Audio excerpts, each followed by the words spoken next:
नमस्कार, मैं अभिषेक, प्रयास एजुकेशन जम्मू से। हम लोग 3 रिएक्शन पढ़ चुके हैं। तीसरा रिएक्शन मेरे ख्याल से 2 टाइप का था। एक था जलीय पोटेशियम हाइड्रोक्साइड और दूसरा था अल्कोहलिक पोटेशियम हाइड्रोक्साइड। और आप अगर शुरुआती तीनों देखें तो पहला था हमारा सनलाइट रिएक्शन, जो आप लोगों को याद भी होगा, उसके ऊपर हम कुछ क्वेश्चन भी दिए हुए थे। दूसरा था हमारा वुर्ज रिएक्शन और तीसरा था हमारा पोटेशियम हाइड्रोक्साइड, जहां पोटेशियम हाइड्रोक्साइड 2 टाइप का बताया गया था। दोनों के बारे में आप लोगों को बताया जा चुका है, दोनों से संबंधित हम प्रश्न भी दिए थे और आप लोगों ने बनाया भी था, जो हमको कुछ लोग पर्सनल व्हाट्सएप नंबर पर भी चेक करवाए थे। और जो लोग नहीं करवाए थे, उम्मीद करते हैं आप लोग बना ही लिए होंगे। अगर नहीं बनाए हैं, अगर आपको लगता है कि हमारा सही है गलत है, अगर आप नहीं जांच कर पा रहे तो आप मेरे व्हाट्सएप नंबर पर भी भेज सकते हैं, हम चेक कर लेंगे। अब हम आते हैं आज के रिएक्शन में, रिएक्शन नंबर 4। रिएक्शन नंबर 4 है हमारा डिहाइड्रेशन रिएक्शन। इसका हिंदी होता है, जो लोग हिंदी मीडियम से होंगे वो पढ़ेंगे इसको निर्जलीकरण अभिक्रिया। निर्जलीकरण का मतलब होता है जल का विस्थापन होना, मीन्स रिमूवल ऑफ वाटर। और इसी वजह से हम लोग रोल में यही जिक्र भी किए हैं। रोल में हम लोगों ने लिखा है रिमूवल ऑफ वाटर, इसका मतलब होता है जल का विस्थापन। इसका अर्थ ये हुआ कि इस रिएक्शन में, डिहाइड्रेशन अभिक्रिया में, जल विस्थापित समूह के रूप में बाहर निकलेगा। जैसे सनलाइट रिएक्शन अगर आप याद करो तो वहां पे जो हमारा विस्थापन हुआ करता था वो था हाइड्रोजन हैलाइड। लेकिन उसी प्रकार यहाँ डिहाइड्रेशन रिएक्शन में जिस चीज का विस्थापन होगा, वो विस्थापन से एक चीज का होगा, वो होगा हमारा जल। तो जल का विस्थापन होता है डिहाइड्रेशन में, ये बात का हमेशा ध्यान रखिएगा। तो रिएक्शन नंबर 4 हम शुरू कर रहे हैं, डिहाइड्रेशन रिएक्शन। डिहाइड्रेशन का मतलब होता है निर्जलीकरण और निर्जलीकरण का मतलब होता है जल का विस्थापन होना। डिहाइड्रेशन 2 टाइप के होते हैं। हमारा पहला टाइप है लो टेम्परेचर, मीन्स कम तापमान। जब हम कम तापमान का जिक्र करते हैं तो हमारा जो टेम्परेचर होता है वो होता है 140 डिग्री सेल्सियस। मीन्स इस रिएक्शन को जो अभी हम पहला पढ़ेंगे लो टेम्परेचर, उसमें जो हमारा टेम्परेचर की आवश्यकता पड़ेगी वो टेम्परेचर हमको देना होगा 140 डिग्री सेल्सियस, तभी आपका प्रोडक्ट प्राप्त होता है। जो हमारा दूसरा है वो है हाई टेम्परेचर, अधिक ताप। और अधिक ताप का जब हम जिक्र करेंगे तो हमारे पास 160 डिग्री सेल्सियस से आप ये कह सकते हैं कि मिनिमम 160 डिग्री सेल्सियस, कम से कम 160 डिग्री सेल्सियस और मैक्सिमम आप 170 डिग्री सेल्सियस रखेंगे, यानी अधिकतम तापमान आपका यहाँ 170 डिग्री सेल्सियस हो। तो 2 टाइप का रिएक्शन डिहाइड्रेशन में, लो टेम्परेचर और हाई टेम्परेचर। ध्यान रखिएगा, लो टेम्परेचर का मतलब होता है 140 डिग्री सेल्सियस और हाई टेम्परेचर का मतलब होता है 160 से 170 डिग्री सेल्सियस। तो आज हमारा पहला जो रिएक्शन हम यहाँ पढ़ रहे हैं वो हमारा लो टेम्परेचर, कम ताप 140 डिग्री सेल्सियस। ये रिएक्शन क्या कहता है, किस चीज का निर्माण करेगा, इसके बारे में हम चर्चा कर रहे हैं। इसको थोड़ा बढ़िया से देखेंगे। कहता है लो टेम्परेचर में कि शुरुआती में आपके पास होना चाहिए अल्काइल अल्कोहल। स्टार्टिंग पीरियड में हम लोगों के पास होना चाहिए अल्काइल अल्कोहल। उम्मीद करते हैं कि आप सब लोग जानते होंगे अल्कोहल का क्रियाशील मूलक होता है OH। और अल्कोहल कैसे बनता है ये आप लोग जानते हैं। अल्कोहल बनाने के लिए आप याद करें, रिएक्शन हम लोग पढ़े हुए थे पोटेशियम हाइड्रोक्साइड, वो भी पोटेशियम हाइड्रोक्साइड जब 2 टाइप का था तो उसमें हम लोग पढ़े हुए थे एक जलीय पोटेशियम हाइड्रोक्साइड। तो जलीय पोटेशियम हाइड्रोक्साइड आपको बना के देता है अल्काइल अल्कोहल। तो अगर आपके पास अल्काइल अल्कोहल नहीं है तो इसका अर्थ है कि आपको जलीय पोटेशियम हाइड्रोक्साइड लगाकर पहले अल्काइल अल्कोहल का निर्माण करना होगा। तो शुरुआती में कहता है लो टेम्परेचर कि आपके पास होना चाहिए अल्काइल अल्कोहल। लेकिन एक चीज का ध्यान रखिएगा कि यहां पर जो आप अल्काइल अल्कोहल लेंगे वो 2 मोल का लेंगे। ये याद करें, आप वुर्ज रिएक्शन में भी ऐसा ही कुछ पढ़े हुए थे। सिर्फ अंतर इतना है कि वहां पे अल्काइल हैलाइड हुआ करता था और यहाँ अल्काइल अल्कोहल है। तो अल्काइल अल्कोहल जो आप लेंगे वो कितने मोल में लेंगे, 2 मोल में। तो 2 मोल का अल्काइल अल्कोहल है। आप सिर्फ इसको एक उत्प्रेरक के उपस्थिति में इसको हीट करेंगे और वो उत्प्रेरक होता है कंसंट्रेशन ऑफ H2SO4। यह हमारे लिए कैटलिस्ट का काम करेगा, सल्फ्यूरिक अम्ल। सल्फ्यूरिक अम्ल का फार्मूला H2SO4 जो आप सभी जानते हैं। कंसंट्रेशन का मतलब होता है सांद्र, सांद्र का मीन्स होता है गाढ़ा। तो आप जो सल्फ्यूरिक अम्ल रखेंगे वो गाढ़ा सल्फ्यूरिक अम्ल होगा। ये यहाँ उत्प्रेरक का काम करेगा। उत्प्रेरक आप सभी जानते हो, उत्प्रेरक का मतलब होता है जो रासायनिक अभिक्रिया के कार्य क्षमता में परिवर्तन कर दे या उसके दर में परिवर्तन कर दे। परिवर्तन का जिक्र हम करते हैं, इसका मतलब होता है कभी रिएक्शन का दर बढ़ सकता है, कभी रिएक्शन का दर घट सकता है। तो कंसंट्रेशन H2SO4 की उपस्थिति में, उपस्थिति का मतलब वो कैटलिस्ट है, उपस्थिति में आप 140 डिग्री सेल्सियस पर आप इसे हीट कर देंगे, आप करोगे। जब आप ऐसा करोगे तो आपके सामने में जो प्रतिफल आएगा वो प्रतिफल आएगा ईथर।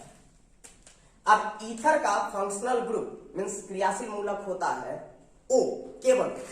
अब यहां से जो चीज का विस्थापन होगा, क्योंकि आप पहले से ही देख रहे हैं कि डिहाइड्रेशन रिएक्शन कहता है रिमूवल ऑफ वाटर मींस जल का विस्थापन, तो एक चीज तो पक्का है कि यहां से जो चीज हमारा विस्थापित होगा वो विस्थापन होगा जल का। तो बेसिकली ये हमारा रिएक्शन का आप कह सकते हो कि भूमिका आपको इसी के तर्ज पर बनाना होगा डिहाइड्रेशन का 140 डिग्री सेल्सियस। तो ये कहता है कि सबसे शुरुआती में आपके पास एल्काइल अल्कोहल होना चाहिए। एल्काइल अल्कोहल 2 मोल का होना चाहिए। आप इसे कंसंट्रेशन H2SO4 जो सल्फ्यूरिक अम्ल है, जो सांद्र सल्फ्यूरिक अम्ल है, गाढ़ा सल्फ्यूरिक अम्ल है, उसको आप हीट करेंगे 140 डिग्री सेल्सियस पर। जब आप हीट करोगे तो आपको प्रोडक्ट के रूप में, प्रतिफल के रूप में जो प्राप्त होगा वो नाम होगा ईथर। ईथर का क्रियाशील मूलक होता है O और यहाँ विस्थापित होगा जल। क्योंकि हम लोग डिहाइड्रेशन का मतलब जानते हैं कि वो जल का विस्थापन करता है। इसको कैसे बनाएंगे ध्यान दीजिएगा। एल्काइल अल्कोहल आपके पास 2 होना चाहिए। तो एल्काइल अल्कोहल हमारे पास है 2 मोल में और आप इसको हीट कर रहे हैं कंसंट्रेशन H2SO4 की उपस्थिति में 140 डिग्री सेल्सियस पर। आपका जो प्रोडक्ट है हमारा ईथर और आपको जो यहाँ पे विस्थापित मिल रहा है वो है H2, है ना। अब इसको कैसे बनाएंगे ध्यान दीजिएगा थोड़ा सा। एल्काइल अल्कोहल है, आप एक काम करें CH3OH ले लें, क्योंकि हम जानते हैं कि एल्काइल अल्कोहल का जो फंक्शनल ग्रुप होता है, जो क्रियाशील मूलक होता है, वो होता है OH। तो हम लोग अगर इसका IUPAC नेमिंग का बात करें तो एक कार्बन है, तो एक कार्बन का शब्द होता है मिथ। और आप याद करो एल्काइल अल्कोहल का हम नोमेनक्लेचर में IUPAC नेमिंग पढ़े हुए। तो नोमेनक्लेचर में जब हम लोग IUPAC नेमिंग पढ़ रहे थे तो वहां पर आपको बताया गया था कि अल्कोहल का IUPAC नाम लिखा जाता है शब्दरूप प्लस N प्लस ऑन। तो शब्दरूप रिप्रेजेंट करता है कार्बन की संख्या को। तो हमारे पास टोटल कार्बन कितने हैं? 1। तो एक कार्बन का नाम होता है, शब्दरूप होता है मिथ। मिथ में जोड़ेंगे N, N में जोड़ेंगे ऑल, तो ऐसे कंडीशन में इसका पूरा नाम बनेगा मिथेनॉल, है ना। कहता है एल्काइल अल्कोहल जो भी लेंगे आप वो 2 मोल में लेंगे। तो आप एक काम करें कि CH3OH को आप एक बार और ले लो, CH3OH कुछ इस तरीके से। अब आप इसको हीट कर दीजिए कंसंट्रेशन H2SO4 की उपस्थिति में, और यहाँ पर जो आप डिग्री सेल्सियस रखेंगे वो होगा हमारा 140 डिग्री सेल्सियस। जानने वाला बात ये है कि अगर एक चीज है, हम लोग जानते हैं कि O और H के बीच में यहाँ पर सिंगल बॉन्ड क्रिएट हो सकता है। अब O और H के बीच में अगर सिंगल बॉन्ड बना हुआ है तो O यहाँ पर 1 इलेक्ट्रॉन रखा होगा और यहाँ पर H भी 1 इलेक्ट्रॉन रखा होगा, तभी दोनों के बीच में सिंगल बॉन्ड बना होगा। अब आप एक काम करो, इस H के ऊपर चार्ज प्लस होगा और ये पूरे OH को एक साथ ले लीजिए, ताकि हमारा जो डिहाइड्रेशन कहता है कि जल का विस्थापन होगा, तो जल का विस्थापन होगी। तो ऐसे में ये H प्लस और OH माइनस ये दोनों यहाँ से रिलीज कर जाएगा। क्या बनते? H मीन्स H2 और एक O, तो मीन्स अगर दोनों को बढ़िया से देखें तो H2O बन के यहाँ से रिलीज हो जाता है। अब हम जानते हैं कि अगर CH3 और OH के बीच में सिंगल बॉन्ड बना होगा तो CH3 यहाँ कितना इलेक्ट्रॉन रखा होगा? 1 इलेक्ट्रॉन, और OH यहाँ कितना इलेक्ट्रॉन रखा होगा? 1 इलेक्ट्रॉन। अब जब H और OH यहाँ से बाहर गया होगा तो हाइड्रोजन का 1 इलेक्ट्रॉन और OH का 1 इलेक्ट्रॉन ये दोनों यहाँ से रिलीज हुआ होगा। तो अब ऐसे में इसका स्थान वेकेंट हो रहा है, और हम जानते हैं कि ऑक्सीजन का यहाँ पे ऑक्टेट कंप्लीट हुआ नहीं है, क्योंकि उसको अभी भी 1 इलेक्ट्रॉन का जरूरत पड़ेगा। तो ऐसे में ये CH3 को उठाकर आप इस पोजीशन पे ले आए। तो अब जो आपके पास प्रोडक्ट बनेगा वो कुछ ऐसा बनेगा, CH3 single bond O, correct. अब उसके बाद ये वाला CH3 जब यहाँ आएगा तो CH3 का ये 1 इलेक्ट्रॉन और ये O का 1 इलेक्ट्रॉन, तो जाहिर है इस बीच में भी एक सिंगल बॉन्ड क्रिएट करेगा। तो यहाँ सिंगल बॉन्ड के साथ आप जोड़ देंगे CH3 और बाहर हमारा जा रहा है H2O, तो आप यहाँ से रिलीज कर दें H2। अब अगर बढ़िया से देखेंगे तो क्या ये हमारा ईथर का निर्माण हो चुका है। हम चूंकि जानते हैं कि ईथर का फंक्शनल ग्रुप क्रियाशील मूलक हमारे पास क्या होता है? O।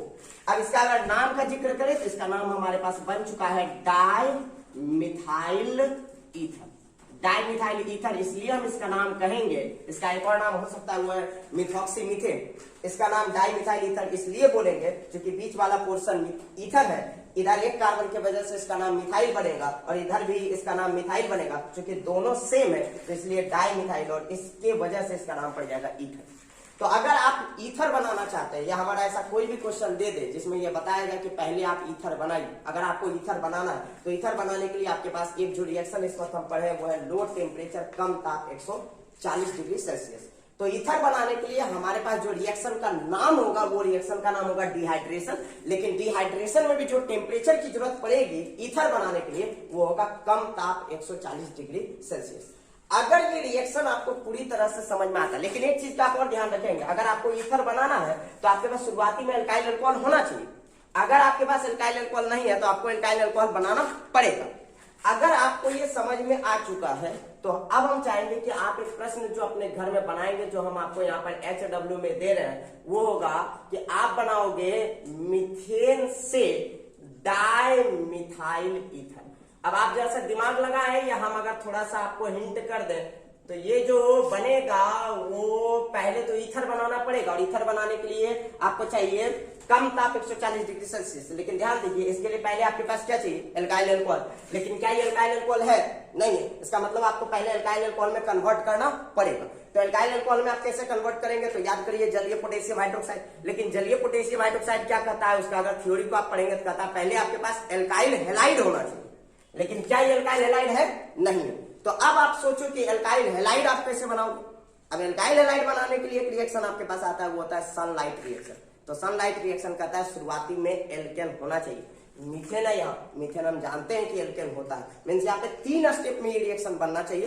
पहला सनलाइट लगना चाहिए, दूसरा जलीय पोटेशियम हाइड्रोक्साइड लगना चाहिए, और तीसरा हमारा कम ताप 140 डिग्री सेल्सियस लगना चाहिए।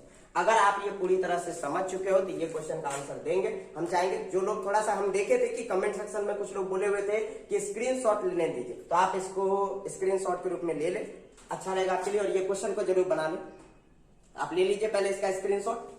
अब जब ऐसा हो चुका है चलिए ठीक है, अगर आपको ये समझ में आ चुका है इसके बाद हम पार्ट बी इसका जो हमारा हाई टेम्परेचर है वो हम अगले दिन आपको हम वीडियो क्लिप में देंगे। Thank you very much.